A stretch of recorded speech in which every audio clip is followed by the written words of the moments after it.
James Johnson, it is so wonderful to have you here on Hemp Barons today, brother. Thank you for being with us. Thank you so much for allowing me to be here. Man, it's an honor. You have basically taken the Arklatex in Oklahoma and Alabama hemp scene by storm since getting involved in hemp, or as I like to say, being bit by the hemp bug. Yep. Now, you come to hemp from the Air Force, brother. Try to lay it out for the listeners here. How did we end up this plant, this crop, getting the attention of just a fireball like you? Well, it's funny you mentioned that because I served on active duty for 21 years and I retired in 2016. And prior to retirement, I had no involvement, whatsoever. I started off my career as a medical laboratory technician. Then I left there and I was a drill sergeant for 5 years, formerly known as a military training instructor. Then I came back medical for 4. And then about my last 6.5 years, I cross trained to be a flight engineer on C-130 aircraft. And those were some amazing experiences, some amazing times, and I learned a lot about myself more so than my limitations, throughout my career, learning how to push past certain things and learning to go on and continue, to toe the line no matter what. And when I retired, I actually missed a lot of that. I missed, the ability to help people and have a positive impact on lives. I have certain things, certain battles, certain demons that I face myself. But I had a friend of mine who wanted to put together an organization to help farmers figure out how to get the permits in Oklahoma to be able to grow hemp because the Department of Agriculture wanted people to grow it. Farmers wanted to grow it, but there was nobody in the middle to really help them figure out the paperwork process. So he said, I need somebody to have my back throughout this process. As soon as he said the words have my back, I was back in the saddle and in the game. And I just first want to say thank you for your service, number one. Thank you. No, Thank you. oh, brother. Number two, you were in charge of some pretty heady stuff. When we're talking about engineering and aviation, we're talking about medical compliance and laboratories. Yes, ma'am. So your experience, in addition, of course, to being deployed, and I think it's not a far jump, and you'll correct me if I'm wrong, that those deployments have led to one of those demons of which you just spoke, brother. Um, Yeah. the subject matter of the areas and aspects of the Air Force, everything from medical to aviation itself that you were put in charge with, is some very, very heady stuff. And this oversimplification or this misguided oversimplification of hemp can be a problem. And so, what an incredible nexus that your buddy, who not only knew that you had this capability and of experience to navigate through some pretty complex areas of law and compliance and see around some corners, but that you were also looking for purpose in your life again. And he said, I need you to have my back. Take it from there. And that's what got me, excuse my French, but that's what got me off my ass and in the game. Yeah. Was helping him, put that organization together. His name is Tom Jenkins, by the way. Tom is a wonderful man. I love Tom dearly. He's still, doing wonderful things there, in Oklahoma. But that just kind of, led me down a path. And one of the things, that I try to be pretty open about it now. It was something I didn't talk a lot about at first. But my mom was the one who really led me to CBD because my mother she suffered from some issues with anxiety and depression and things of that nature. And, just like I do, once you start taking those opioids and you're on certain medications, they work for a little while, but then you got to up the dosage to get the same result or either switch medications. And then it takes another 6 to 8 weeks for the meds to kick in and whatnot. And, all of that's fine and dandy until you're halfway around the world deployed and you call home just to talk to mama and you hear the depression and the anxiety in her voice and you want to do something to help, but you can't be there because you're halfway around the world you're serving. So when I retired, still would call home, check on my mom. I would hear that. And one day I kind of shared some things with him and Tom said, man, he in his country voice, have you ever thought about trying your mom on CBD? Wow. And I was like, no, actually I hadn't. So he actually gave me a bottle to send to her. And within a matter of days, I could tell a difference in her voice. And I noticed also that she was not having those those setbacks, from time to time as time went on. Days turned into weeks, turned into months. She wouldn't have any setbacks or whatever the case may be. She was doing well. I kept her on a CBD regimen, all along. And it's been 2+ years now. My mother hasn't had one setback because I've got her on some real good, top quality stuff by one of the best, companies that produce products in the industry. Shout out to my buddy Ryan Early of American Wholesale Hemp, Cantech Labs. He's the owner. He's the reason I got my mother back. And there are a lot of people who don't, there are people who have certain things to say about CBD or about my friend, Ryan, and I consider him a friend. And I will stand up for him, tooth and nail, day in and day out, because he gave me my mom back, Wow. and seeing how that went, it gave me the courage to try CBD myself for PTSD. And I started having good results. But what I noticed was my back stopped hurting as much. Mm. I, suffer from a lot of back issues and a lot of back pain. So I took it originally to help with PTSD. As a side effect or a side result, my back stopped hurting and I started to, feel better. And I still have, my days, but my quality of life has been much better. And let's just say the VA meds don't always agree with me and I don't always agree with them, but my life is amazing right now because of that one simple substitution that I made. And I will not turn back. I won't go back. Wow. And so obviously, not only have you had a life changing and just tremendous quality of life experience through cannabidiol and hemp extract, and clearly, as your mother has, but it has also inspired and it sounds like galvanized your resolve to be a part of the responsible stewardship of the reemergence of this crop, coupled with your obvious affinity and respect and frankly protective spirit for our farmers, without whom we would all be dead, that and the top 6 inches of soil and rainfall. So start to take us through a little bit how you began to then help navigate the application system for farmers who wanted to add hemp into their rotation, or new folks who had never tried farming at all decided, you know what, I'm going to get into farming and hemp's going to be my jam. And so they started to apply for the permits in Oklahoma. How and the things that you started to learn through that process and evolved from there, brother. Yeah, so it was kind of crazy because when the rules and regulations, came out, I want to say it was I want to say I can't think of the because I'm on the spot now. I can't 2913. It was House Bill 2913, I believe, was the bill that actually passed. And when that bill passed, we didn't have anybody that sat down and explained it to us. We had to sit down with that just like everybody else and read through and figure out line by line what it took for people to be able to apply. So once we figured out what needed to happen for farmers to apply, we started to send that information out to farmers and see if any farmers wanted to participate. But what we found out, there were a lot of farmers that wanted to participate, but they still thought that hemp was the devil's lettuce. You Yes. know, Yes. so we there was a big education piece that took place, and I had to put together curriculum or documentation to prove to them that it's not the devil's lettuce. It's not going to get you high. You can smoke a telephone pole of hemp and, and you won't get high. So that's so not only did we have to figure out the rules and regulations, we had to figure out a way to convey this message to these farmers to make them comfortable enough to grow this crop versus so many crops that they've grown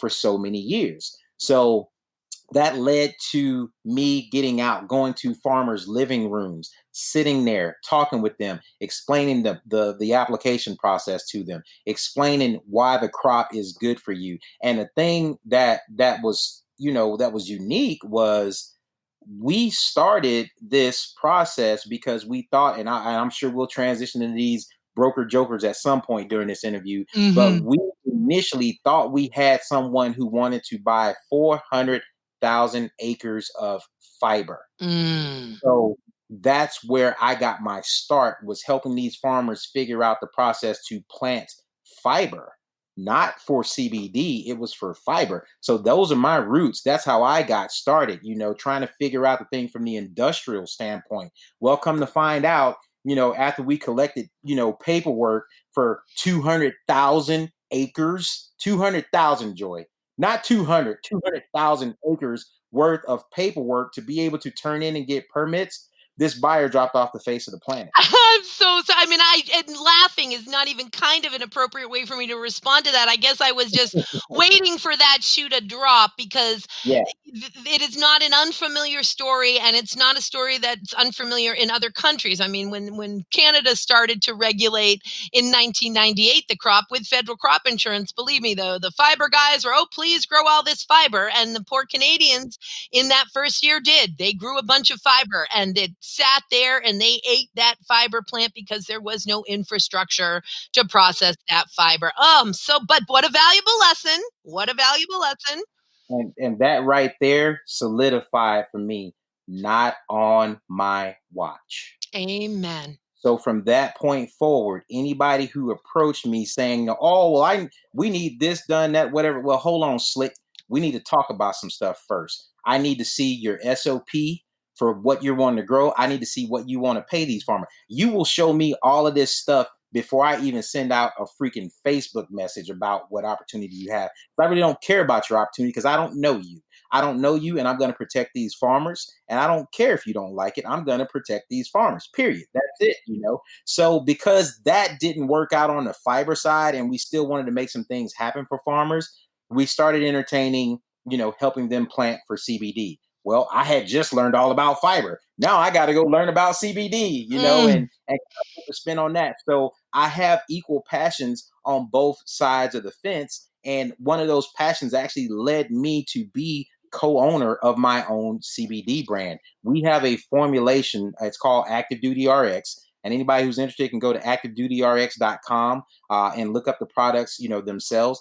So I have equal passions on both sides simply because there is no front line right now in the cannabis space. And there are those of us like you and I who have to physically go pick up a stick and draw the line in the sand and dare anybody to come across it because there's nobody that's actually really doing that right now in this space. So, I will do that. I will carry that torch, for as long as I need to until the proper rules and regulations are in place. And I will continue to make valuable connections for farmers with legitimate people who want to buy their crops. And I hate to use the term broker because I don't consider myself a broker at all. My life does not depend one way or another if I do a deal or not. My life is not set up like that.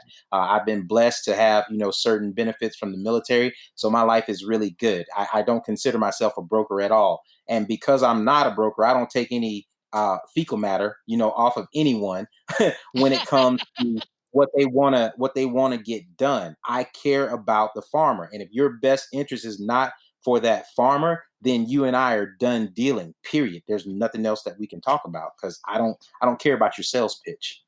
That first line of defense. I'm the honey badger. Yeah, you're the honey badger. You are the honey badger, brother. Let me tell you, after spending just a couple hours with you, and I was blessed to be able to spend a whole day with And you. that was so awesome to meet you. I mean, that was such a good time. I can't wait to get back. I mean, I just can't wait to get back. But after 2 hours with you, brother, and I got calm gentleman James for those 2 hours, but I still knew that was the honey badger I was talking to. Hmm. And that first line of defense again is so important. The farmers traditionally, the processors and the manufacturers and then the retail people make out for what the blood, sweat, tears, land, generations of the farmer has sacrificed so that that product can be put on a shelf. And I am also determined for hemp to be the crop that changes that dynamic and changes that calculus finally, first and for all, because our farmers need to win here. And so Yes, yes. you're really just such an asset to their defense, brother.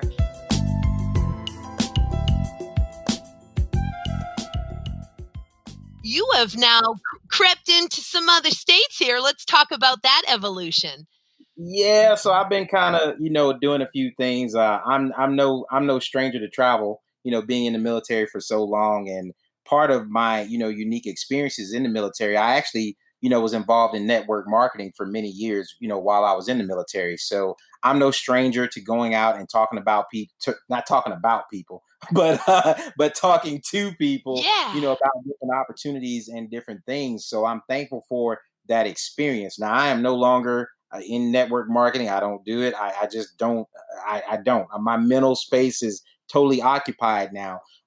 But when I was doing what I was doing in Oklahoma, the funny thing was I started a private Facebook group for farmers in Oklahoma. Well, people in other states kind of started hearing about what I was doing, and a friend would invite a friend to my Oklahoma page. Next thing I know, I've got people in Texas hitting me up saying, "Hey, we like the information that you're putting out. We wish we had something like this in our state." No problem. I started one for Texas. Then I would have people from Arkansas that would hit me up saying the same thing. So I started one for Arkansas. Then I had that happen again, and I started one for Alabama, started one for Mississippi, South Dakota, Florida, Iowa, Wisconsin, and Missouri. I have like 10 of these things now, and I post, different information on different pages as it's applicable, to those states. I do, since we live in COVID times, initially, I was trying to get out and visit people, in different states and doing different Hemp 101 seminars, because that's what I call it, is a Hemp 101 seminar. But, with COVID times and me wanting to be able to get out, and reach people, and once again, having that network marketing experience, I already knew about Zoom, so I started putting Zoom calls together, bringing people from different states together to receive this one message. And now it's to the point to where there's over like 1,500 farmers, on these pages. And I still continue to stay true, to that message. They're private. You can't find them, unless you're invited by somebody who's already in the cool kids club. Because in all honesty, I don't feel like dealing with everybody. I don't want to deal with the snakes and the crooks and oh, well, you should come check this. No, I'm not doing that. Sorry. So I have a really cool network that I love to grow, but it's going to grow internal and it's going to grow organically the way it should be, versus a bunch of snakes and vultures trying to come in and just trying to, capitalize or monopolize on the backs of these people that are already having a hard time, that are already robbing Peter to pay Paul to make the next crop work. And you're going to come and try to do something snaky to these people. Not on my watch. I'm just not going to let it happen. So, I continue to grow these groups, and I have no problems with, growing them from other states. As people reach out, I will put, applicable information out there, for certain states, to help everyone and just better the quality of life for the farmer. Because here's what I've realized. I've realized that I'm just one person. I'm one person who tries to make a difference. But me, myself, going to try to lobby on Capitol Hill or Senate or whatever, that is small in my opinion. Where you get the most bang for your buck is when you have that farmer who's sitting in small town Texas at his coffee shop where they meet up, first thing in the morning, they all have their cup of coffee. And then that congressman or that senator walks in wanting their vote. When that farmer can actually look that person in the eyes and say, well, what about, post decarboxylation? What are you going to do about that? Now, all of a sudden, that person's like, what? How do you even know about that? That came from my pages. And oftentimes those Congress people haven't heard the word post decarboxylation, but yeah, so and educating all of them, it's all important, and we have to take it at every angle in order to steward the crop, as you know, because man, as long as that word post decarboxylation or similarly reliable method is in black and white, we need to change it. It's going to affect the farmer, and that brings me to really you are just such a breath of fresh air because grassroots activism is, in the end, who I'll always be, where I got my start from, and even now, though I get to work with different nonprofit groups that are funded and that have staff and lawyers, which so help that activism and that important advocacy work. In the end, I'm a grassroots activist for hemp, and that is what you are, brother. And I just to be able to see really the light in your eyes, the light in your heart when you speak about getting people together and educating them, or as I like to say, singing the song of hemp. Amen. And you are singing it and the educating. I didn't know, I'm learning in this interview for the first time, that you actually also had to educate farmers, and on some level probably still will continue to have to do that as we break through the hysteria of, no, this is a good crop, this is not the devil's Yeah. lettuce. So it wasn't just, Yeah. folks coming to you and saying, hey, help me fill out this application. I want to stick a pin in the fact that you were going, hey, there's a new opportunity here. You should fill out this application, and I'm happy to help you. So you really took this from the ground up and started to get farmers interest in the crop who weren't already interested. Yes, ma'am. They were curious, but they weren't interested because of the. If you really think about it, and I try my best to relay this point, just like starting back in 1937 is when this crop was first, started to be demonized, and that was finalized, with the placing of hemp on Schedule One narcotics, along with marijuana back in 1969, 1970, with the passing of the Controlled Substances Act.